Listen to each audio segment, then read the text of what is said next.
It is not February 19th, 2025. For our recording, we welcome everybody to the St. Louis Region Childhood Community Leaders uh, monthly task force meeting. I want to thank everyone for us postponing this for a week due to very bad weather. I'm Lisa Greening with Turn the Page STL. Tiffany was not able to join us today. She has parent-teacher conferences, but I do want to let Leah come off mute and say hi. Hi, everyone. Leah Moser with the Community Innovation and Action Center at the University of Missouri St. Louis. Glad to be here with you all. Yay! So we are going to go through the agenda really quickly. We're going to once again review our vision and goals for the Missouri Childhood Community Leader work, the statewide work, and also what we're actually doing here in the St. Louis community. We're going to then stop the slideshow and everybody's going to introduce themselves and just share a bit about your work. And we're hoping that something positive. It has been a rough January, February for many of us. And we thought, wouldn't this be a great time to have learn about some really positive things that are going on in our community. Then we have Howard Smith with us today, and we will learn a great deal from him with First Steps. And we're going to then talk a little bit about how you can have those difficult conversations with families who kids show some delays, and how you can talk to families in a way um, uh, that's best for all, I should say. And we're going to upcoming stuff. We're also going to go back into the Missouri Family Resources and talk about how we can make it more robust for the St. Louis region. Leah, would you like to talk about the Yeah, vision as and we goals? absolutely. So, as we talk about every month, the purpose and the reason for this group convening is in support of the Missouri Childhood Community Leaders, which we envision empowered families and connected communities, and work to achieve that by connecting stakeholders, you all who are here in the room today, and others who are part of this group but maybe not able to join us today, connecting stakeholders to statewide programs and supports, and identifying, engaging, and building strong relationships across this group, across all of the folks in the St. Louis and St. Charles region who are working to serve the needs of young children and their families. So glad you are here with us. And what are we doing? Leah, do you want to continue? What are we doing? Yes. Every month we convene in this space and have a monthly speaker who can present some information to our network about their program or services or the work that they are doing in the community. We keep that conversation going in between the meetings with our Facebook page. So if you are not yet connected to our Facebook page, please do so. We'll share that information at the end of the meeting and invite others who you think could benefit from being in this space.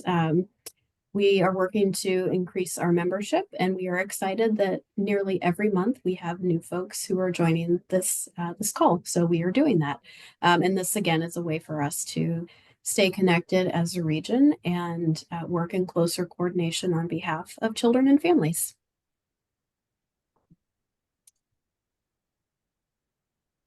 So let's get to know So one another. let me stop sharing. Leah, do you want to put the questions in the Yes. chat? We're just going to ask people to come off mute, and I'll start with your name, organization, and some aspect of your work that is positively impacting young children and families. Um, it's great to see everybody. I'm excited. I will tell you, with Turn the Page STL, we are leading again the annual Early Educators Appreciation event, which is happening on May 4th, 2025 at the Clark Family Branch of the St. Louis County Library.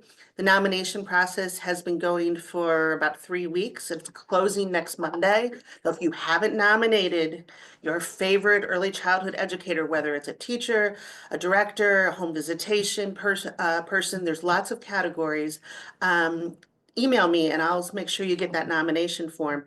We've got about 130 educators nominated, and all of those educators are serve children in low-income neighborhoods and families. Oh, Dana, you got it. I'll never say no to that. So that's my positive. Would anybody like to come off mute and tell us something that's going on with your organization? I'll go first. Yay. I'm Dana Walker. I'm with Bell Children's Services of the St. Louis Arc. And this year is the Arc's 75th anniversary.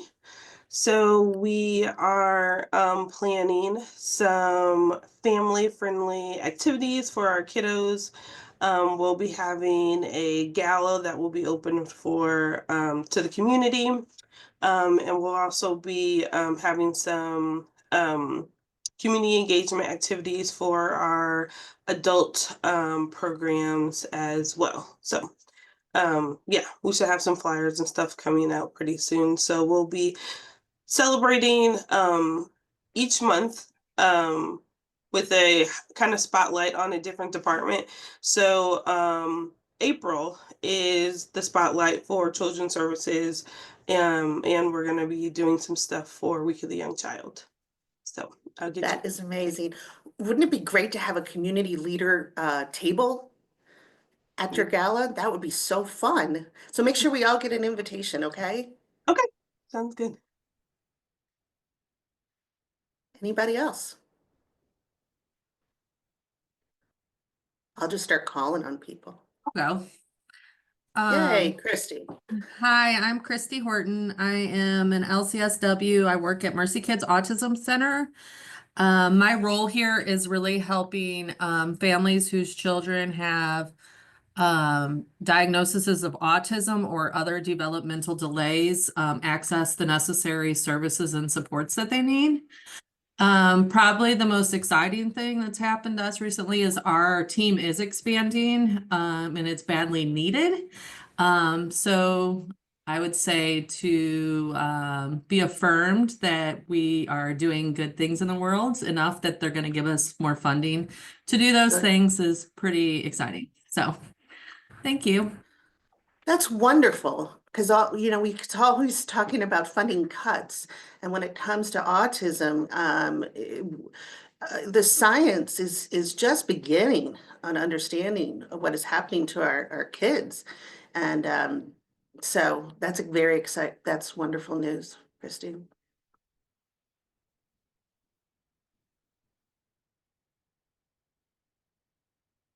Julie, do you want to say what you're up to? Yeah, I didn't know. I knew we had a lot of people on the call, so I didn't know if we would be going through all. So hi everybody. So I am Julie Turner. I'm the President and CEO of United Services for Children. I have been here since November 1st, so I am new to my role.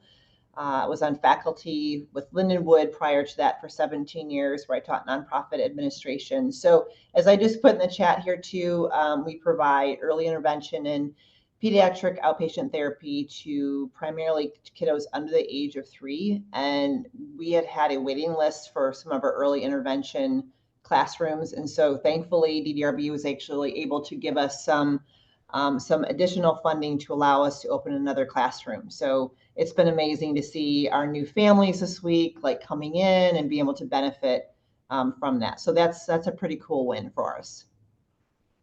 That's fantastic. Oh, I know some people have some exciting things going on.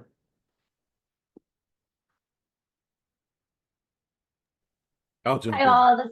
No. Sorry, Howard. Good, No, no. Howard, Okay, I'll jump in real quick. and then Jamie. Yeah. So Howard Smith with St. Louis area First Steps, and yeah, one of this. I think the last time, I think it's just been the same for us. Exciting that we have our new contract, and we've been hiring a lot of new service coordinators, which is going to be helpful for us being able to engage better with families because we're able to bring caseloads down and be more engaged with the families that are in our program. So that's been something we've been hiring and training since the summer, and we have our last group of people that have come in just recently. So and just doing some things in the community to reorganize our teams and better position ourselves to support the families in the St. Louis area. So Wonderful, wonderful. What about you, Jamie? Hi all, I'm Jamie Swindell. I'm with United for Children. I think most of you are familiar with our organization. We have a lot of initiatives for childcare providers and families across the region and across the state. Of course, we are excited about our ongoing services for childcare providers, including on-site technical assistance for inclusion services and trainings, and our coaching opportunities to improve the quality of care in our childcare programs across the state and provide those teachers and individuals working in the field with the supports and resources they need to be successful.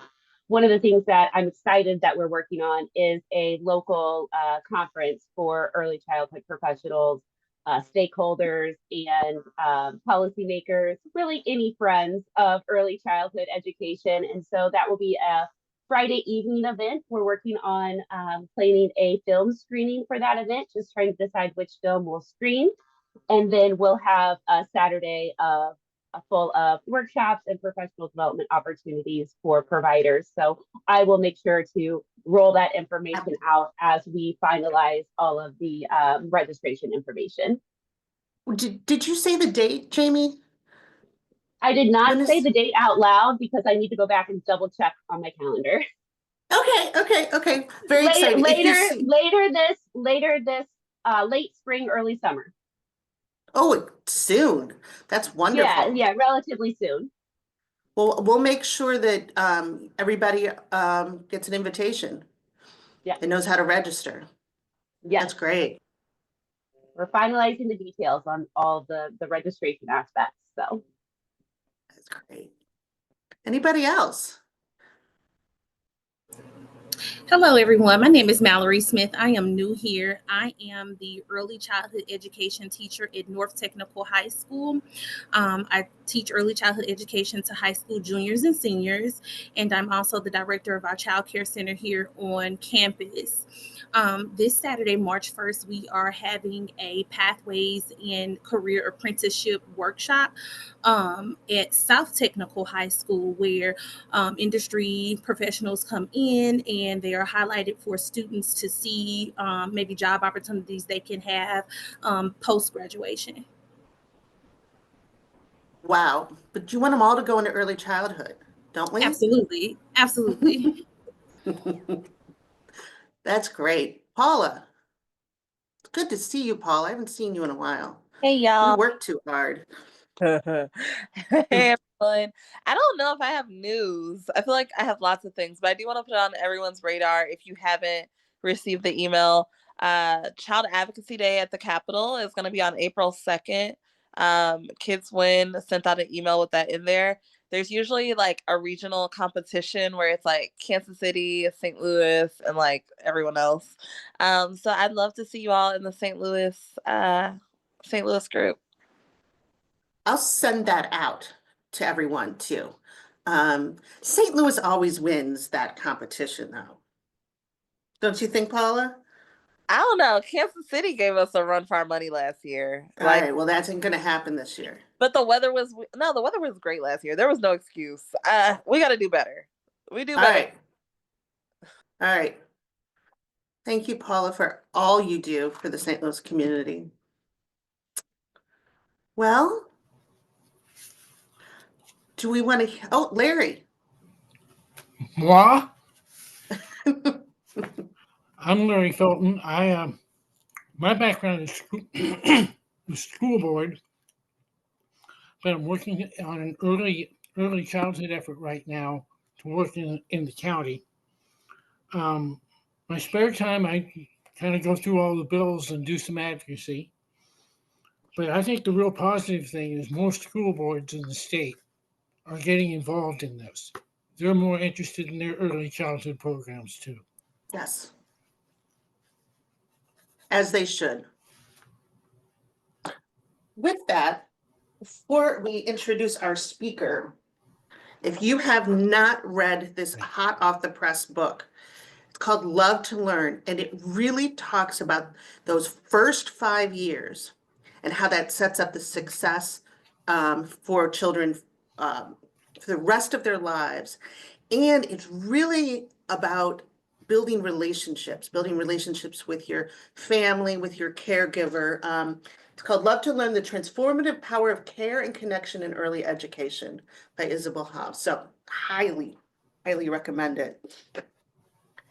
Maybe I should you put- send a copy to all of our superintendents.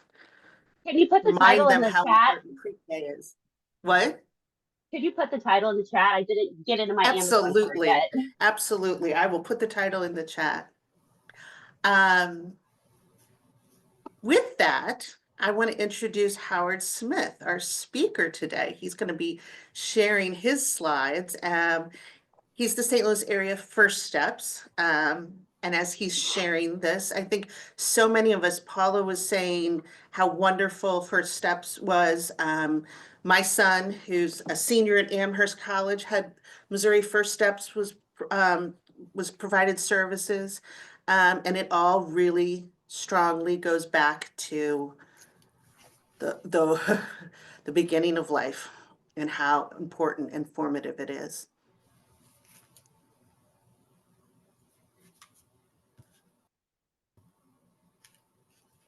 That looks good. Am I able to start? I'm good? Okay. Yeah, that Well, looks thank great. you. Thank you for and yes, thank you for inviting me to present because I love talking about First Steps and would be happy to answer any questions that anyone has. So, like Lisa said, I'm Howard Smith and I'm one of the directors for St. Louis area First Steps here in the St. Louis region. We have 2 regions here in the St. Louis area, Region 1 and Region 2, which encompasses all of St. Louis City, St. Louis County, and St. Charles County. We are technically we are the contractor, so we don't identify. Benchmark Human Services is actually the company that I work for, and we are the contractor for First Steps here in the St. Louis area. So there are 10 regions throughout the state, and we have the contract for the regions here in St. Louis, Regions 1 and Region 2. We have had the contract here in St. Louis since 2009, and those contracts are bid every 5 years. We are 8 months into our new contract, which started in 2024, last year in July of 2024. So, like I said earlier, you know, that was one of the things. We have hired a lot of new staff with the new contract in order to bring caseloads down for our service coordinators and being able to better serve our families. But just a little bit about Benchmark. Benchmark is a company that is actually provide services. We're in 18 different states and provide services to individuals from birth all the way through adulthood. We are the company is based in Fort Wayne, Indiana, but like I said, has services throughout the country. And here in the St. Louis area, we provide the system point of entry services for First Steps and also services for adults, supported living, supported employment, and behavioral services here in the St. Louis area. So like I mentioned, the system point of entry, that is what our services that we provide here in the St. Louis area. And the system point of entry is responsible for mainly taking the referrals, accepting all the referrals in the St. Louis area or in their assigned area, and then establishing eligibility. And then for the children who are eligible, developing a plan for services and supports for those children and identifying the providers and the teams to serve those children. But also in addition to that, We're also responsible for educating the community, so child find and public awareness activities, such as what I'm doing right now. We're also responsible for maintaining the records, and so we're in the process of going to making a major shift of going paperless, and so that is something that we're excited about because it's going to create more space in our office. But then also being responsible for accepting and resolving any problems or complaints or any issues regarding early intervention services and Part C First Step services within our region. This is a very fuzzy map, but like I mentioned, there are 10 regions around the state, so this kind of gives you an idea of how the regions are divided. We are probably the smallest geographical area, but we have roughly around a third of the children in the entire state are here in the St. Louis area. So if you can see over in the eastern side, 1 and 2, and we're also very unique in that region 1 is kind of split into 2 separate areas, with St. Louis City, St. Louis County is right in the middle of region 2, as region 2, and then in St. Charles County is the other part of region 1. So how are children referred to our program? So I don't know if I mentioned the fact that we serve children birth to age 3 who are identified as having a developmental delay or a diagnosed condition that is associated with a developmental delay. There are a variety of different referral sources. As you can see on the screen, we receive referrals from hospitals, physicians, parents, childcare programs, any other public health facilities or agencies, or any other social service agency that is connected with or supports and works with families with young children.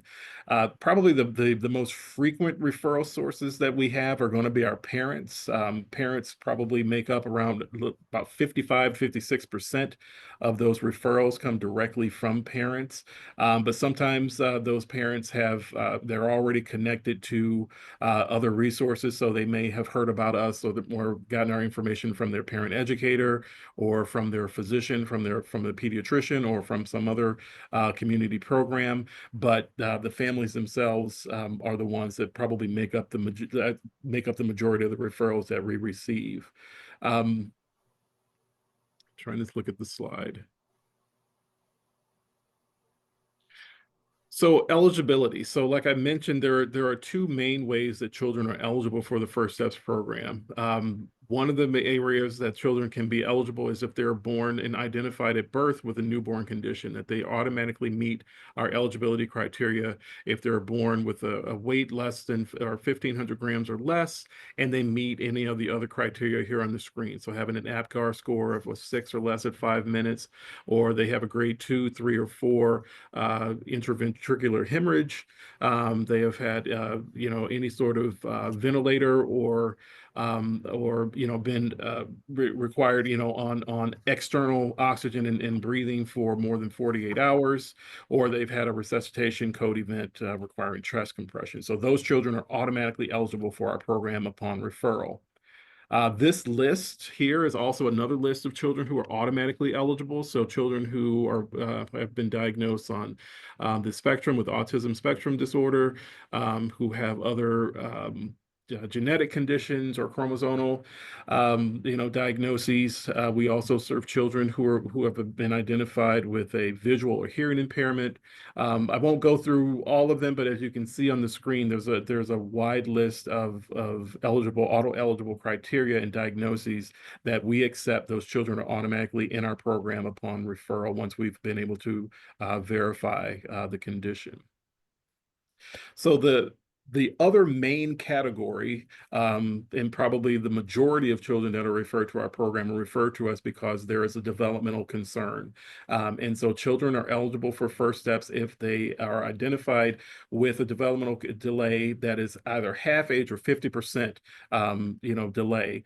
And so these children are referred to us, and we will evaluate them, and we will look at 5 main areas. So regardless of what they're referred to us for, if they're referred to us for a communication or speech delay or motor delay, we will evaluate those children in every area. So we conduct the DAISY-2, the Developmental Assessment of Young Children, which collects information in all 5 areas listed on the screen: adaptive, cognitive development, communication, physical, and social emotional development. The child only has to have a 50% delay in one area in order to qualify. So that's why we look comprehensively at children when they're referred to us. Sometimes children are referred to us with a communication delay, and when we go out to actually do the intake meeting, we notice that there are maybe some other concerns that the family is maybe not aware of, or it may not be their priority at the time. So that's why we do a comprehensive evaluation, so that we make sure that we are getting an kind of a holistic and overall look at the child's development, and not just one particular area. So one of the things, and I think we're going to talk about this maybe a little bit later, but one of the things is the question of when there's a child, if it's your own child, or if you are a professional working with children, how do you talk to families, or once you identify or notice that there is a concern with the child's development, what do you do next? And so this next slide here is some tips on some things that we suggest, or that we oftentimes that we've learned from some of our referral sources. Is first off, just being very supportive of the family. Don't not just focusing on the concerns, but also just sharing kind of an overall view and some positives about their child, or some overall observations of their child, and not just the areas of concern. Being factual.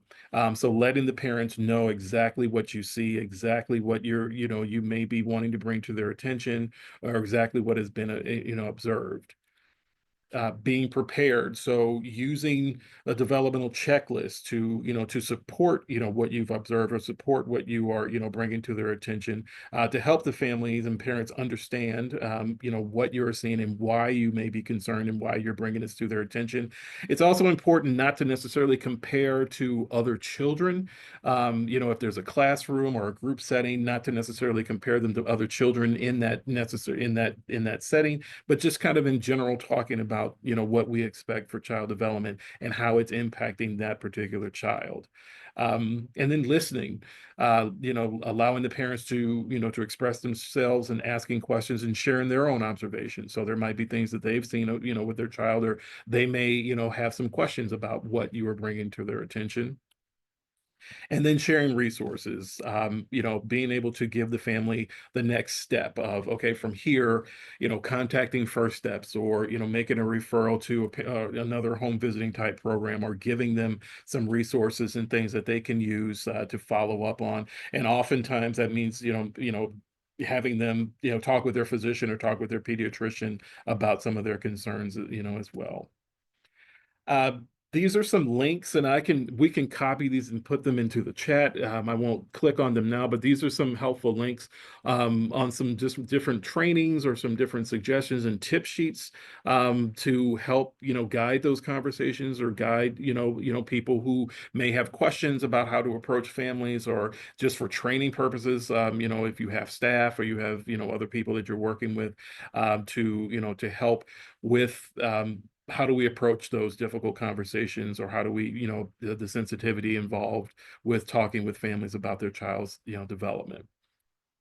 So getting back to First Steps. So once we, like I said, children are referred to us, and then, if they're referred to us for a developmental delay, we have to establish that they meet our criteria. We do the developmental assessment of young children, which looks at all 5 of those areas of development.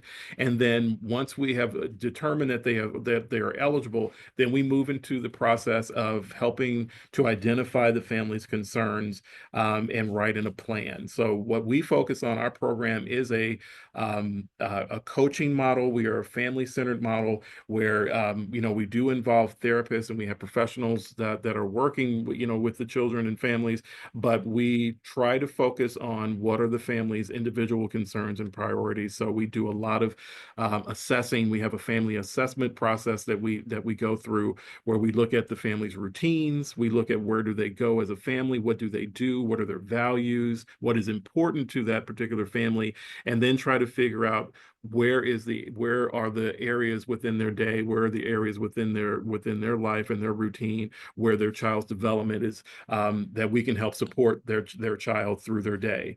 So there are difficult parts of their day, or there are difficult things that that the family has identified. That's what we try to focus on, and that's what we try to tailor our supports and recommendations for services around the priorities of the family. So the first Steps philosophy on services, like I just mentioned, is it's a coaching model. So like I said, we have therapists involved and we bring therapists in, but the focus of the therapist's role in the family's life and the caregiver's life is to coach and to model what to do when we're not there. We try to focus a lot on what to do when we're not there, what to do when the therapist is not there, so that the families can move through their day and their normal routines.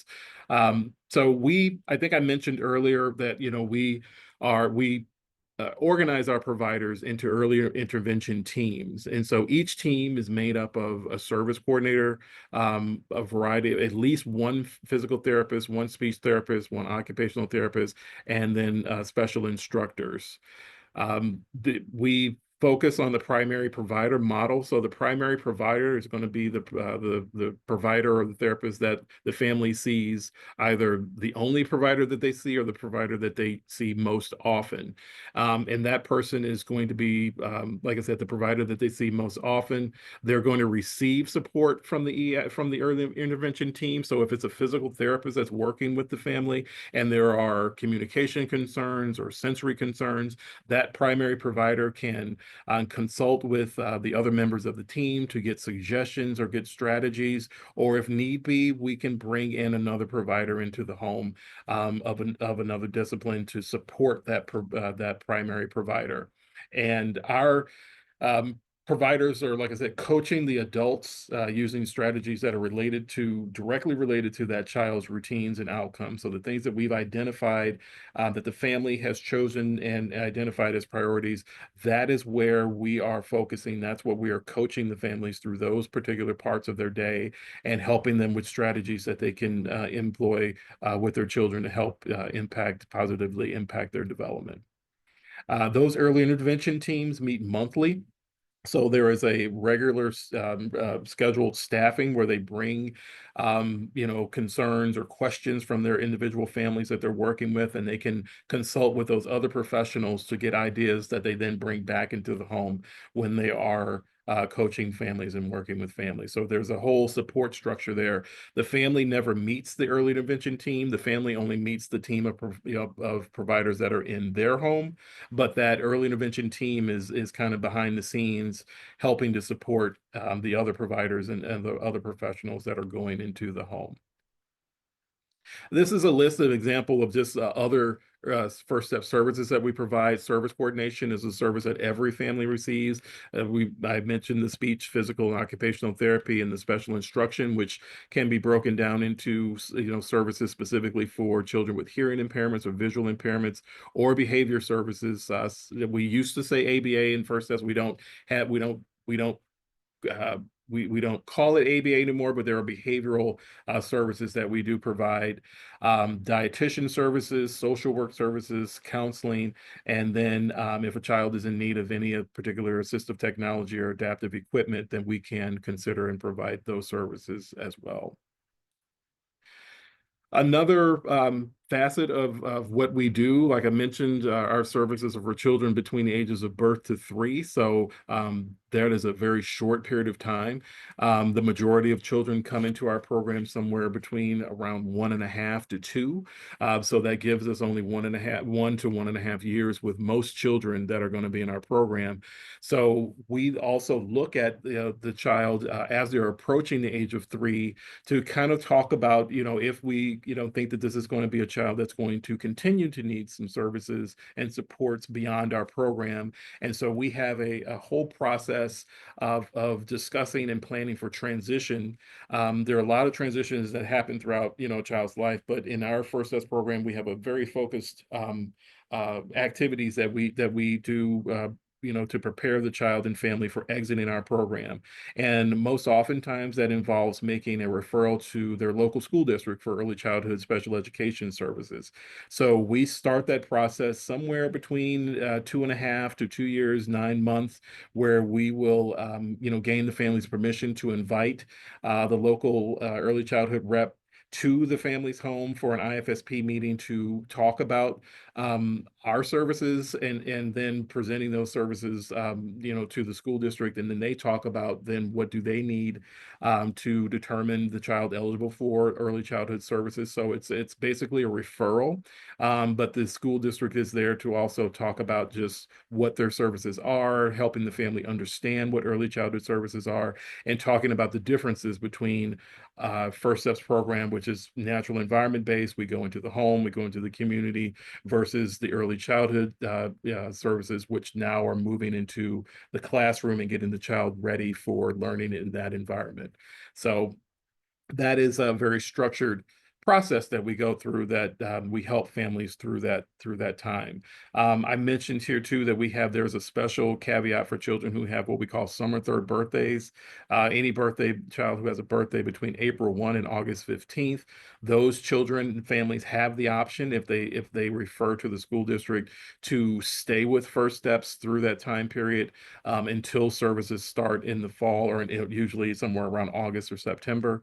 So that is a special caveat, for those children, because otherwise our services would end and they would go throughout the summer without, any services and support. So that is kind of a safety net there for those children.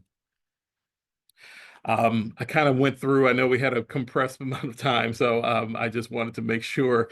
Any questions? That's our contact information there. That is, like I said, for our office here for the St. Louis City, County, and St. Charles County office. We are located in Creve Coeur. That is where our physical office is located. All of our service coordinators work from their home offices in the community, but you're more than welcome to visit us here. So I raced through that because I wanted That is a lot. It's a lot, and it's an absolutely wonderful service. It has saved so many children. Prevention. There are questions in the chat, and Howard, I'll just ask them. One was actually from me. Are public schools required to provide special ed services for children starting at age 3? Yes, in Missouri, yes. So that is so every child in the St. Louis, or in the state of Missouri, their public education, they are required to provide those services throughout the state. As it's set now, as the funding is set now. I mean, that could change in the future, but as of right now, that is the way. That's great. Yeah. I'm trying to do this and I can't get. Joe. And you guys can come off mute, everybody, and ask your question. I see Joanne, oops. Are you able to serve, Joanne Sudas said, are you able to serve children who are eligible, or do you have a wait list? So yeah, we've never, so there's no such thing as a wait list in First Steps. So we, regardless of what the number is of, of children and families that are referred to as, we serve every eligible child. So that is one of the reasons why we added new staff as far as service coordinators, because over the previous 5 years, we did see our numbers were increasing and our caseload sizes were very large. And so we serve every child and family that, that is referred to us, we will respond to that referral. One of the distinctions about our program is sometimes people think that we don't screen, so we will not, we won't move forward with an evaluation if it's just for screening, just, like a just in case kind of a situation. We have to have a reason to suspect that there is a delay, that there is a concern for us to follow up on. But for probably, I would say 99% of the children that are referred to us, that is the reason why they're referred, and we do follow up on all of those referrals. It's wonderful. Thank you for the work you do. Oh, thank you. Because because Special School District is a recipient of a lot of our children. So, that, because like I said, we're only birth to 3. And so, that is the very beginning of the educational path for those children. So thank you. Yes, and we pick up right where you stop. So Yes, you do. It's a great handoff. It's a great handoff. yes, thanks. Christy asked a question also. I think this is the, do you have a general time when it is considered too late to make a First Steps referral? We see kids 30 months, 33 months, et cetera, and have not seen First Steps. Yeah, there comes a time when we are, racing against the clock to get it. What I always say is, if you have a question, if you have a child that you're concerned about, go ahead and give us a call. There are many times that we do go out and we will, we've gotten a referral for a child who's, 34, 35 months old. We will still reach out to that family. Sometimes it is just us giving them resources, to pass them on. We will, get them connected with their local school district. If there's not enough time for us to see, to serve that child, we will still provide them with some sort of support or some sort of connection. If it's not us, we will try to, and then sometimes there are children, like I said, with the summer 3rd birthday, or if they have a diagnosed condition, if they come to us, then we can get them in, and those children may be able to, receive services for a period of time if they meet that criteria. So, yeah, the question of too late, there does come a time when we are getting close to the end, and it may change how we respond, but we will respond and engage with those families in some sort of way. And Julie Turner says, First Steps is outstanding. Grateful for your partnership and all you do. United Services, again, yes, serves a lot of very valuable resource, very valuable services and support. And a lot of families rely on those services. So we are very, very grateful for that partnership and for. Well, we're thankful for you too. So thanks for all you do. I think we're going to be out there. I think we have a meeting tomorrow, so I may stop in there. We have our staff meeting, but for our St. Charles staff, and I think we're meeting at your. Oh, good. I'll watch for you. Yeah. So consider yourself warned. Okay. Thank you. And I think our last question for our speakers from Mallory Smith. North Tech is a part of Special School District, but we are unique in that our early childhood students are not considered a Special School District student. Should early ECC students who are older than 3 be referred to their school district for services? Can I try to answer that? Yeah. Sure. Yeah, hi Mallory. Yes, so I know you are serving typically developing students so that your students get early childhood skills. I think the question is whether or not you do any screening in your setting. I think that would be a good thing to do. And then if your screenings indicate that children have delays or additional needs, yes, they would qualify for a referral. And that's certainly something that you can talk to Stacy Sturdivant about at SSD, or you can follow up with me. I'll drop my email in the chat. Thank you, Joanne. Thanks. So Howard, should we, I'll let you stop share. Oh, sure. Okay. Get to see everybody's pretty faces.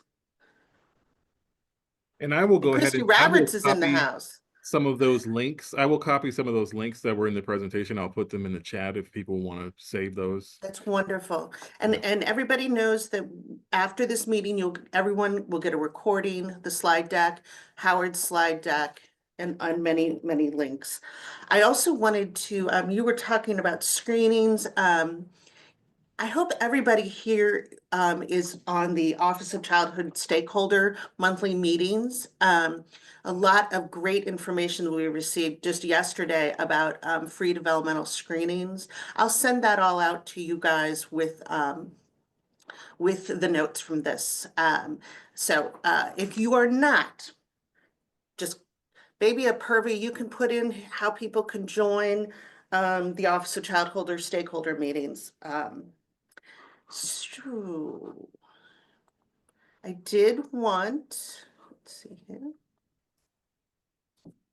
Thank you, Howard. Oh, thank you. Thank you for letting me speak. We did talk about, Howard had some great information since so many people have been asking about how do you have that difficult conversation with families? And Dana Lewis sent me Brazelton Touchpoint Center. And there, they have a lot of workshops, a lot of online workshops. So if you go to Brazelton Touchpoint Center and you scroll down to workshops, there are a bunch on how to talk with families about their child's potential development delays or concerns.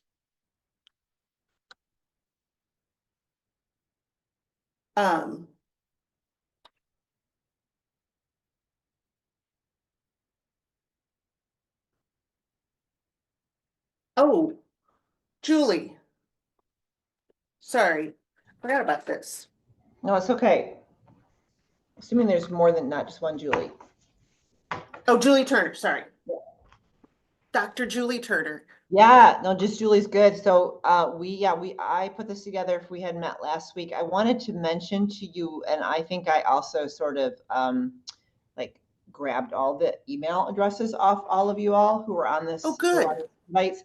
So we are, there's been interest in us providing more support services for our caregivers. And so a lot of you guys are already doing this amazing work in this area. So some of the topics that were of greatest interest to our families, again, we would like to, just because it'll be more convenient for the families we serve, if these could be at our facility, we'd be glad to, after that is over, to refer them, if you need to do maybe a virtual opportunity, but we kind of wanted to be able to host it at our facility, and then I will be there to kind of get a feel for what more we could be doing based on that involvement. So at any rate, these are some of the topics, and then I'm accepting just little workshop descriptions. There's a survey. Let me put the link for that survey in the chat too, because I put together a survey of like what's your expertise, what would you and is this for St. Charles County or also, or for all of Missouri or St. Louis City, St. Louis County? Well, it could be anybody, but as is true for most of you who are on the call, our funding, our referral for especially for early intervention comes from our county tax supports. So the families that we serve will predominantly be St. Charles County families just because of that. It doesn't mean that if we didn't have families that some of you all serve that are really interested in a topic that would want to come out to United Services for that workshop, we would absolutely welcome that. But I think you all know how that works in terms of where funding supports come from. While you're doing that, let me get the link that I had for. And thank you, Howard, for putting in the chat your tip sheet.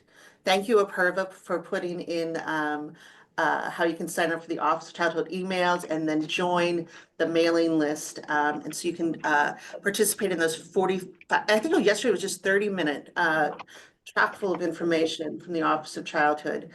And thank you, Leah, for including the Brazelton touch points. And there's Julie. Appreciate it. Yeah. And like I said, we'll be sending this out. And, Julie brought up a point. She said, oh, I emailed this to everyone. Please, everyone, email everyone. Oh, okay. Email everyone on our roster information that you have. There's no problem. And you can post the stuff on our Facebook page. that I hope everyone has joined.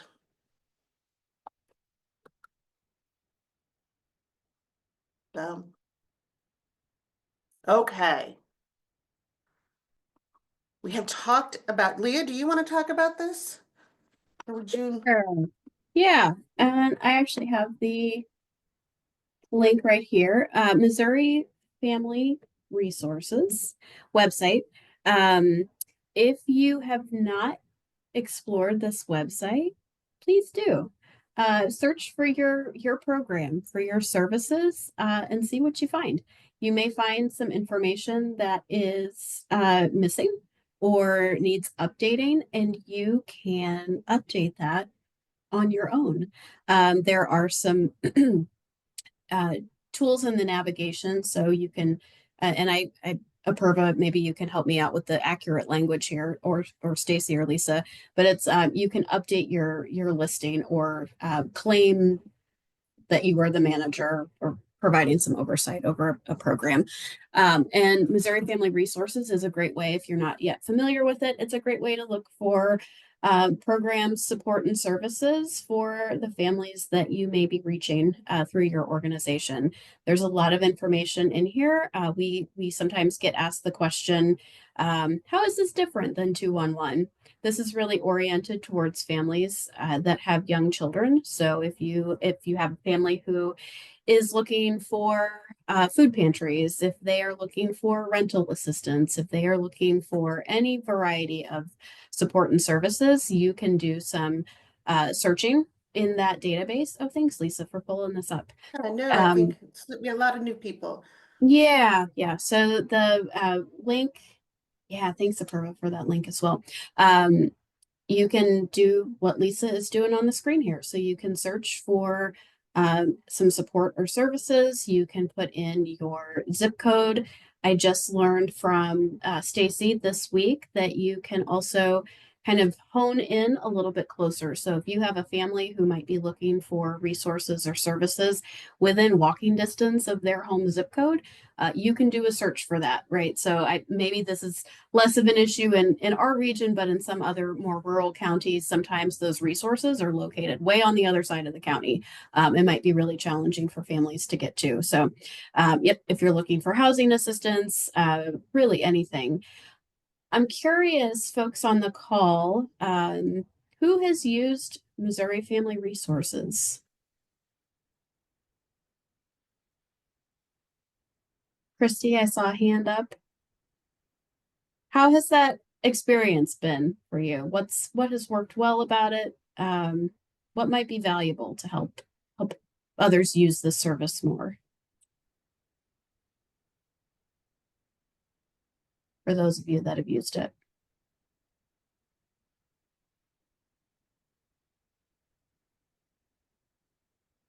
Is it valuable? And I got a call from the treasurer's office of all, the city of St. Louis, and they had a mother there with several small children and was needing help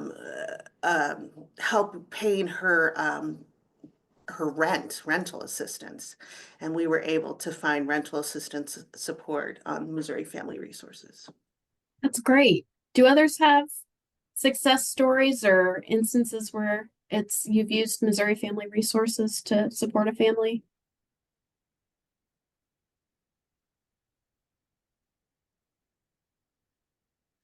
And I will jump in, make sure that your organization is listed correctly in Missouri Family Resources. You can send in, you can make a suggestion and they'll clean it all up for you. Here, I can share the screen again. And Joanne, I saw your question in here. You don't see the public schools listed. And I'm wondering, Apurva, is that, do you have some insight into public schools listing in Missouri Family Resources? Yeah, so I think what we're trying to do is build out the database of resources step by step, right? We started probably on Jan 1 of 2024 with about maybe upwards of 6,000 programs across the state, maybe in the high 5,000s. And now we're up to, 77, almost 7,800 programs across the state. And so we're building. It's hard to do everything all at once, right? So we kind of have to go step by step. And to an extent, we're also following the data, because really any way you slice the pie, it feels like about 50% of the searches are for food and housing, food, housing, utilities. And we feel like we want to respect that and start building out those first, not just from the metros, but also across rural Missouri, right? All of our 114 counties. So it's not off my radar, Joanne. I know you've brought it up at a previous meeting here. And it's just, step by step, right? That's basically how we have to handle it. Thanks, Apurva. That makes sense. That's a tremendous number of resources. Thank you for all the work. Excellent. Any questions? We can, got a couple more upcoming slides. Let's see if I can continue to. Oh. Yeah, while Lisa's getting that pulled up, we have a slide to share with you all that has our future speakers coming up for the next few months. And next month, we are very excited to have a familiar face who has joined us today and is coming back to talk to us next month, Christy Roberts, who formerly with University of Missouri St. Louis has not jumped too far off the ship, but jumped over to University of Missouri Columbia with the Center for Child Wellbeing. Christy's going to join us next month to talk about the Infant and Early Childhood Mental Health Initiative. In April, we have some more folks from the University of Missouri that are coming to speak about ParentLink. And then in May, we have St. Louis Be Smart, almost got that all out of order, coming to talk about gun safety. And Lisa is going to share some summer literacy activities to support literacy during the summer months, because we know from the data that is a time when kids' literacy tends to have that backward summer slide. So we want to keep kids reading and engaged all summer. So Lisa's going to have some fun ideas and ways to help support families in doing that. And if anyone has great suggestions, email me, because I'm always collecting how we can build not just time reading, but background knowledge for kids, which is quite important. Oh, I'm not on the formal slideshow, sorry.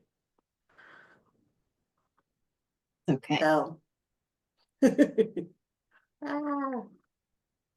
Well, I'll just go to the next slide.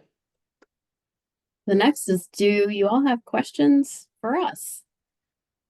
Anything you're burning to know about that we haven't talked about today? Or before we depart, any questions for Howard? Again, thank you so much, Howard, for sharing so much rich information about First Steps. And as I suspected, you got a lot of, cheers and kudos, and First Steps is doing incredible work in the community. So grateful to have you share some of that with us today. Well, thank you for letting me. And like I said, it's a partnership too. So yeah, we appreciate our partnerships and connections with all the other agencies and districts and programs. So wonderful to see everyone. Right. Well, we will convene again in a couple more weeks, March 19th, the same Zoom room. Please do come so you can hear from Christy about this new initiative. I'm excited to learn more about it as well. Feel free to share the invitation with others that you think might have an interest. If you have folks you'd like for us to reach out to invite to join this community leader stakeholder group, let us know. We are happy to do that. Check out the St. Louis Region Childhood Community Leaders Facebook page. And as always, send us your thoughts, your questions, your comments. Glad to have you all here with us today. on a much nicer day than we had this time last week. So I hope that you all, My goodness, isn't that crazy? you know, this is Missouri. What a difference a week or even a day can make. So hopefully you all have the opportunity to get out and breathe a little bit of fresh air, and maybe it's not yet allergy season, and so that can be enjoyable. But thank you all so much for your time today. Have a great afternoon. Yeah, thank you.